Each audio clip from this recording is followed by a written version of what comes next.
사랑하는 성도님들, 우리 성도님들의 지금 가장 큰 소원이 무엇입니까?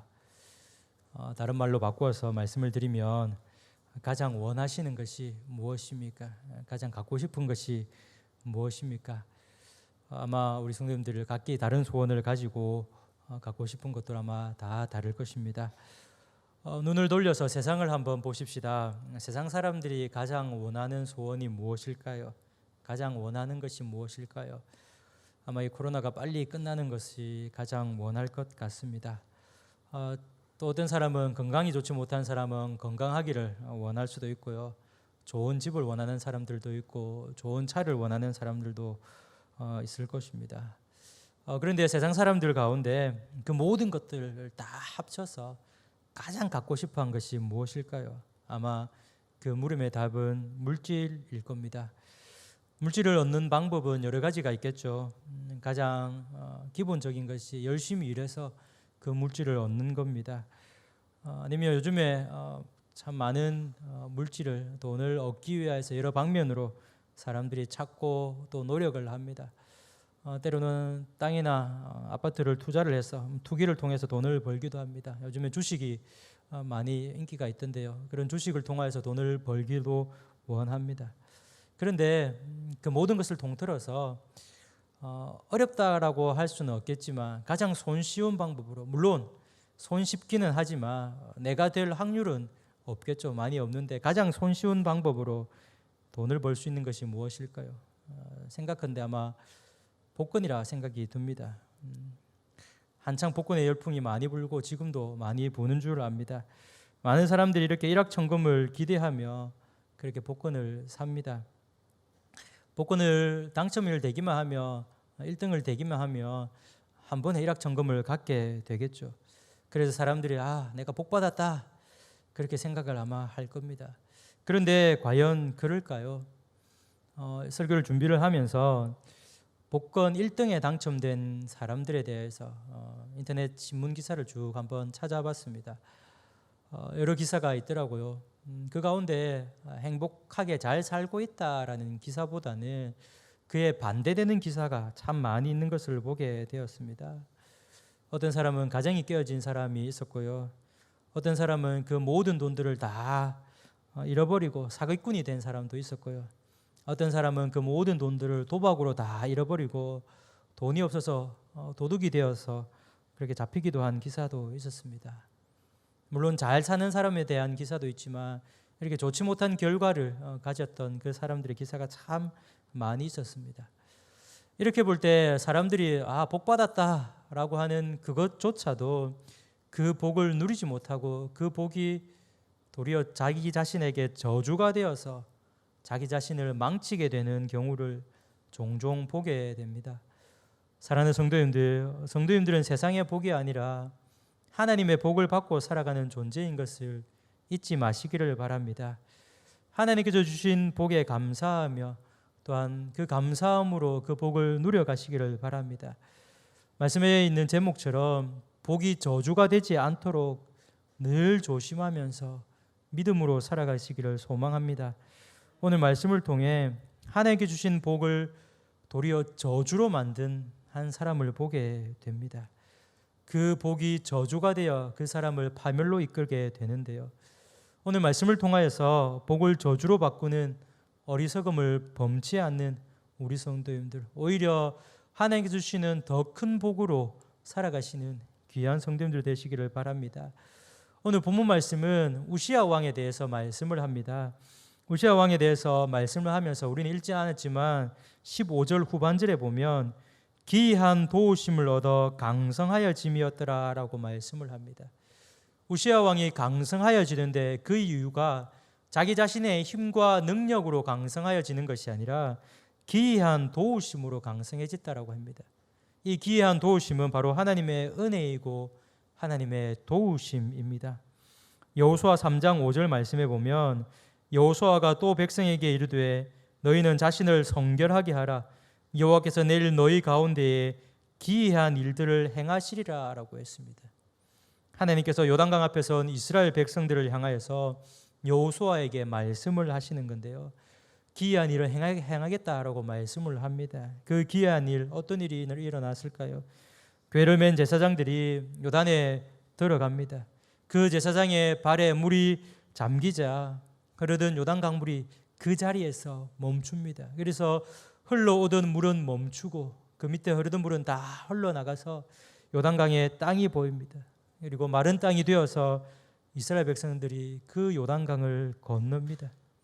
인간이 생각할 수 없는 일이죠. 이렇게 인간이 생각할 수 없는 기이한 이런 일들이 일어나게 됩니다. 바로 하나님께서 그렇게 하신 겁니다.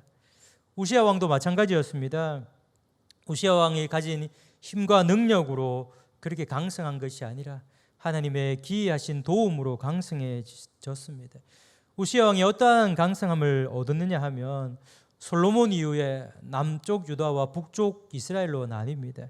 그때에 북이스라엘 중에 여로보암 2세라는 왕이 있었습니다. 그 왕과 이 우시야 왕, 이 두 명의 왕이 가장 전성기, 가장 강력한 힘을 가지고 있는 왕이었습니다.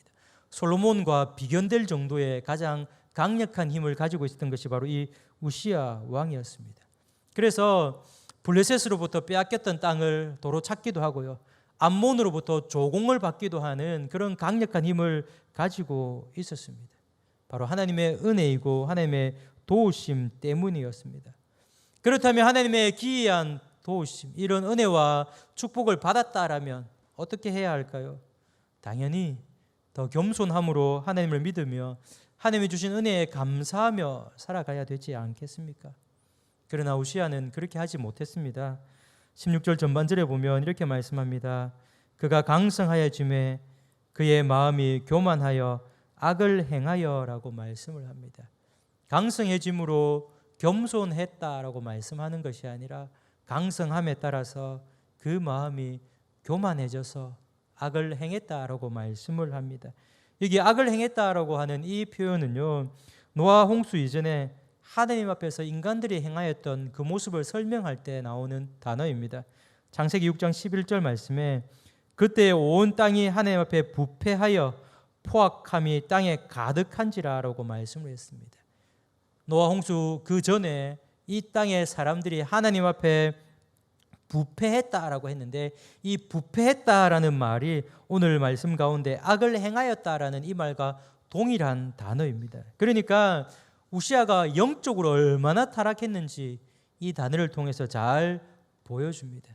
또한 교만하여라는 이 단어는요, 높다, 높이 솟아오르다라는 그런 뜻이 있습니다. 즉 마음이 그렇게 되었다라는 겁니다. 마음이 얼마나 높아졌는지 이 모습을 잘 알 수 있습니다. 그렇게 이 우시야는 교만한 마음으로 인하여서 하나님을 믿지 아니하고 오히려 악을 행하는 그런 모습을 보이게 됩니다. 교만은 하나님께서 가장 싫어하시는 것인 줄 우리 성도님들 잘 알지 않습니까? 그래서 잠언 16장 18절 말씀 잘 알지 않습니까? 교만은 패망의 선봉이요 거만한 마음은 넘어짐의 앞잡이니라 라고 했습니다. 교만하면 망합니다. 그의 마음이 교만하여 악을 행하였다라고 볼 때에 이 우시야의 상태가 지금 어떠한지 잘 보여줍니다. 이전까지는 하나님을 잘 믿었던 왕이었습니다. 그리고 하나님의 은혜로 강성하여졌던 왕입니다. 그러나 이제는 그 강성함이 도리어 그에게 독이 되어서 겸손이 아니라 교만해졌고, 그 교만으로 완전히 다른 사람이 되었고 하나님을 완전히 떠난 모습이 되었던 겁니다. 이렇게 교만하여 악을 행하는 그런 모습이, 그런 마음이 되다 보니까 이제 하나님이 안 보이기 시작합니다. 하나님이 안 보이니까 그가 행한 행동, 어떤 행동입니까? 16절 하반절입니다. 곧 여호와의 성전에 들어가서 향단에 분향하려 한지라라고 합니다. 이 분향단이라는 것은요, 성소와 지성소를 맡고 있는 휘장 앞에 있는 겁니다. 이 분향단의 뜻은 여러 군데 나오는데요, 시편 141편 2절 말씀에 나의 기도가 주의 앞에 분향함 같이 되며 나의 손 드는 것이 저녁 제사같이 되게 하소서, 이 말씀과 요한계시록 5장 8절에 그 두루마리를 취하심에 내 생물과 24장로들이 그 어린 양 앞에 엎드려 각각 검은 고와 향이 가득한 금 대접을 가졌으니 이 향은 성도의 기도들이라 라는 말씀을 통하여서 이 분향당의 향은 성도의 기도라는 것을 뜻할 수가 있습니다. 이렇게 하나님께 기도하는, 이스라엘 백성들이 기도하는 그 기도의 그 모습들, 이것이 바로 분향단인데, 이 사실 분향단은 18절에 나와 있는 것처럼 아론의 제사장들만 사실은 분향할 수 있는 것이었습니다. 함부로 사실은 이 성소에 들어갈 수도 없었습니다. 성소에 들어갈 수도 없었을 뿐더러 제사장만이 그렇게 분향할 수 있었습니다. 이 제사장들이 매일 아침과 매일 저녁 2번으로 그렇게 향을 피웠는데, 오직 제사장만이 할 수 있는데 말씀해 보니까 제사장이 해야 되는 이 일을 우시아가 지금 하려고 합니다. 왜 이렇게 되었을까요? 바로 교만 때문입니다. 교만으로 그의 눈이 가려졌고 교만으로 하나님이 안 보였던 겁니다. 하나님께서 정하신 하나님의 법을 교만으로 인해 잊어버리고 제사장이 할 일을 자기가 대신했던 겁니다. 그렇습니다. 교만해지면 자기 자신밖에 안 보입니다. 그 어느 누구도 보이지 않습니다. 무엇보다 하나님도 보이지 않게 됩니다. 하나님의 법도 잃어버립니다. 하나님의 말씀도 잊어버립니다. 그런데 우시아는 이렇게 하나님을 보이지 않으므로 하나님의 법을 잊어버림과 동시에 역대 왕들이 행하였던 그 일들, 그들의 잘못 역시 잊어버렸습니다. 우시아와 같이 제사장이 할 일을 대신한 왕 잘 알지 않습니까? 바로 사울입니다. 사무엘상 13장에 보면 이스라엘과 블레셋 간에 이제 전쟁이 일어나게 됩니다. 전쟁을 하기 전에 사울이 군사들을 다 모읍니다. 그리고 전쟁을 시작하기 전에 하나님께 예배하려고 그렇게 기다립니다. 그래서 사무엘을 기다리게 되는데 7일이 지나도 사무엘이 오지를 않는 겁니다. 사울이 불안해하고 초조해하기 시작합니다. 그리고 모였던 그 군사 백성들도 다 한 사람씩 떠나게 됩니다. 그런 불안, 초조, 교만한 마음 때문에 제사장만이 드릴 수 있는 그 예배를 사울 자신이 드리게 됩니다. 이런 번제가 마치자마자 사무엘이 옵니다. 와서 사무엘이 사울에게 하는 말이 이렇습니다. 사무엘상 13장 13절에서 14절입니다. 사무엘이 사울에게 이르되 왕이 망령되이 행하였도다. 왕이 왕의 하나님 여호와께서 왕에게 내리신 명령을 지키지 아니하였도다. 그리하였더라면 여호와께서 이스라엘 위에 왕의 나라를 영원히 세우셨을 것이거늘 지금은 왕의 나라가 길지 못할 것이라. 여호와께서 왕에게 명령하신 바를 왕이 지키지 아니하였으므로 여호와께서 그의 마음에 맞는 사람을 구하여 여호와께서 그를 그의 백성의 지도자로 삼으셨느니라 라고 했습니다.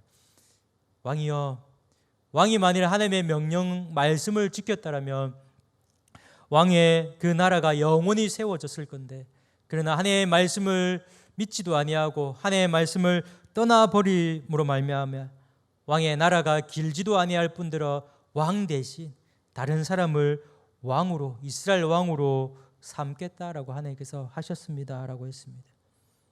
우시아는 이것을 기억해야만 했었습니다. 우시아는 선대 왕들이 행하였던 잘된 것과 잘못된 것을 기억함으로 하나님 앞에서 잘함으로 받았던 복과 잘못함으로 받았던 그 저주와 벌들을 기억해야만 했었습니다. 그러나 이 우시아 왕은 교만으로 인하여서 그것을 잊어버렸습니다. 하나님도 잊어버렸고 이전에 있었던 일도 잊어버리게 되었습니다. 교만하면 이렇게 됩니다. 교만해지면 아무것도 보이지도 않고 아무것도 생각나지도 않습니다. 자기 자신만 보입니다. 그래서 아나무인, 눈 아래 사람이 없다는 뜻으로 교만하여지며 업신여기게 됩니다. 하나님은 일어나 교만한 우시아, 그래도 사랑하십니다. 그래도 사랑하셔서 그 교만을 깨닫게 하기 위하여서 사람을 보냅니다. 보면 17절과 18절입니다. 제사장 아사랴가 여호와의 용맹한 제사장 80명을 데리고 그의 뒤를 따라 들어가서 우시아 왕 곁에 서서 그에게 이르되 우시아여, 여호와께 분향하는 일은 왕이 할 바가 아니요 오직 분향하기 위하여 구별함을 받은 아론의 자손 제사장들이 할 바니 성소에서 나가소서. 왕이 범죄하였으니 하나님 여호와께서 영광을 얻지 못하리이다 라고 했습니다. 제사장 아사랴가 용맹한 제사장 80명을 데리고 와서 이 우시아 왕에게 말을 하고 말립니다. 왕이여, 왕이 하는 그 일은 지금 잘못된 겁니다. 이 일은 오직 하나님께서 제정하신 일이고 하나님께서 하라고 하신 제사장만이 하는 거기 때문에 왕이여 빨리 이 성소에서 나가시옵소서, 그렇게 말을 합니다. 사실 이 아세라와 제사장 80명은 목숨을 걸고 이렇게 얘기를 한 겁니다. 왜냐하면 하나님의 말씀이거니와 이 우시아의 지금의 상태가 하나님도 안 보이는 상태였습니다. 그러니 자기들이 죽을 수 있는 그런 상황이었습니다. 이런 상황 가운데 이 제사장과 제사장들은 목숨을 걸고 왕에게 얘기를 합니다. 이렇게 목숨을 걸고 얘기를 했다라면 우시아가 또한 어떻게 해야 될까요? 정신을 차려야 하지 않겠습니까? 그리고 하나님의 법을 깨닫고 하나님의 말씀을 깨닫고 그대로 곧장 그만두고 나와야 되지 않겠습니까? 하나님께서는 이렇게 사람을 통하여서 회개할 기회를 주십니다. 그러나 교만한 마음이 더욱 강하여져서 모든 것을 잊어버렸던 우시아, 그것마저 무시합니다. 아사랴의 말에 우시아가 이렇게 반응을 보입니다. 19절 전반절입니다. 우시아가 손으로 향료를 잡고 분향하려 하다가 화를 내니라고 합니다. 말리는 그 제사장을 향하여서 손을 뿌리치고 자기 손으로 직접 분향하려고 합니다. 거기서 더 나아가서 화를 내었다라고 합니다. 인간적인 분노로서 아사랴 제사장에게 화를 내는 것일 수도 있지만 이것은 하나님을 향하여서 화를 내는 겁니다. 사랑하는 성도님들, 잘 한번 생각해 보십시다. 오늘 말씀을 보면서 과연 사람이, 인간이 하나님을 향하여서 저렇게 할 수 있을까? 저렇게 화를 낼 수 있을까? 생각할 수 있습니다. 하나님을 믿지 아니하는 사람, 하나님을 알지도 못하는 사람들이 그 하나님을 향하여서 신이라고 얘기를 하면서 손가락질을 하고 욕을 한다라면 하나님을 알지도 못하고 믿지도 못하기 때문에 저럴 수 있겠거니구나라고 우리는 생각할 수도 있습니다. 그러나 우시아는 그렇지 아니하지 않습니까? 우시아는 하나님을 잘 믿는 왕이었습니다. 하나님의 법도대로 사실은 행하였던 왕이었습니다.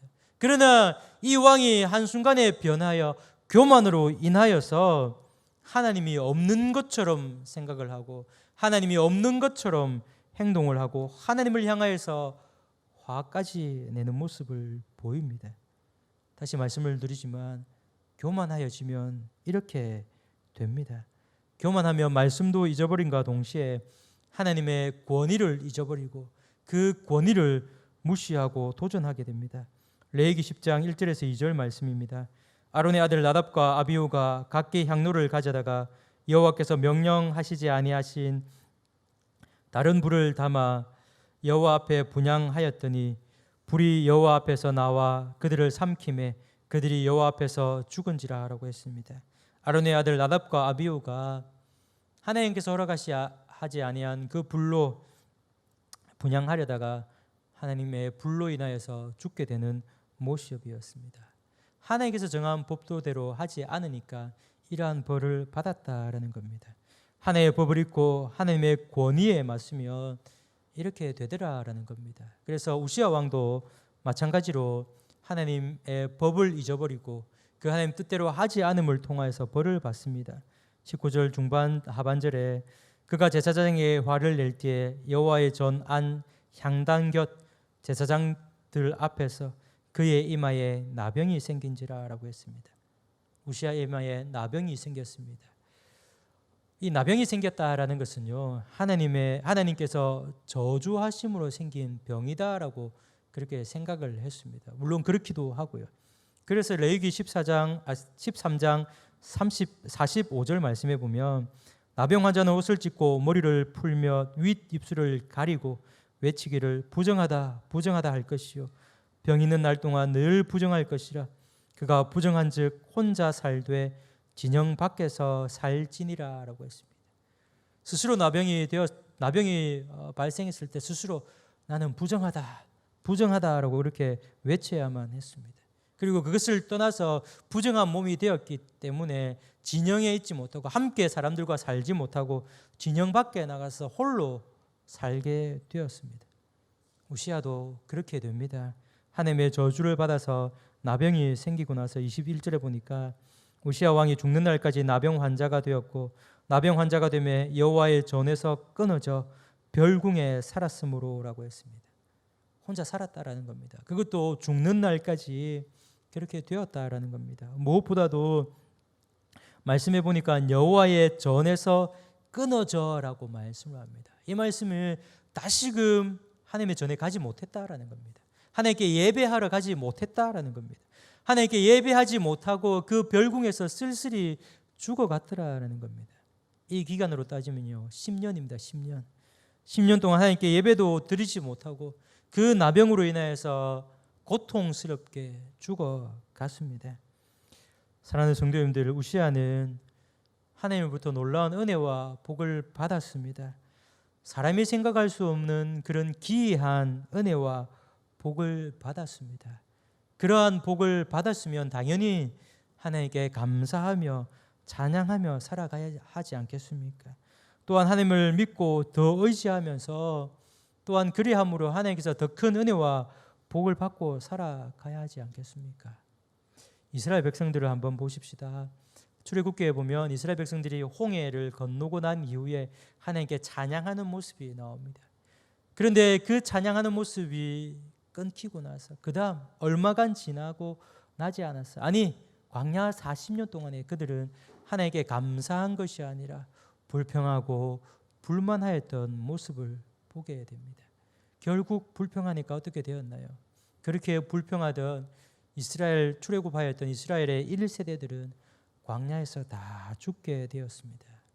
출애굽한 복이 오히려 그들에게 저주가 되었던 겁니다. 우시아도 마찬가지였습니다. 그 복이 하나님께로부터 받은 그 복이 저주가 되게 만들었습니다. 하나님의 복에는 아무런 이상이 없습니다. 그 복 자체가 저주인 것도 아니었습니다. 하나님께서 주신 복은 복 그 자체입니다. 그러나 그 복을 받은 그 사람, 이 왕이 오히려 그 복을 저주가 되게끔 만들었다라는 겁니다. 그 복이 저주가 되게끔 만드는 것이 무엇입니까? 바로 교만입니다. 무엇인가 되어지고 이루어진 것에 대해서 내가 그렇게 했다라고 생각하지 마십시다. 내가 무언가를 한 것처럼 상황과 모습이 그렇게 될 때도 있습니다. 내가 열심을 하고 힘을 다해서 무엇을 하니까 그렇게 될 때도 있습니다. 그러나 그렇게 될 때조차도 내 힘과 내 능력으로 된 것이 아님을 기억하십시다. 오직 하나님의 은혜이요 하나님께서 복 주심으로 그렇게 된 줄 믿으시기를 바랍니다. 그래서 사랑하는 성도님들, 하나님께서 주신 그 복이 저주가 되는 것이 아니라 오히려 그에게 감사하여서 더 크게 주시는 복으로 인하여서 하나님께 감사하며 찬양하며 살아가시는 그 복이 저주가 되지 않도록 믿음으로 살아가시는 귀한 성도님들 되시기를 주님의 이름으로 축복합니다. 우리 함께 기도하도록 하겠습니다. 하나님,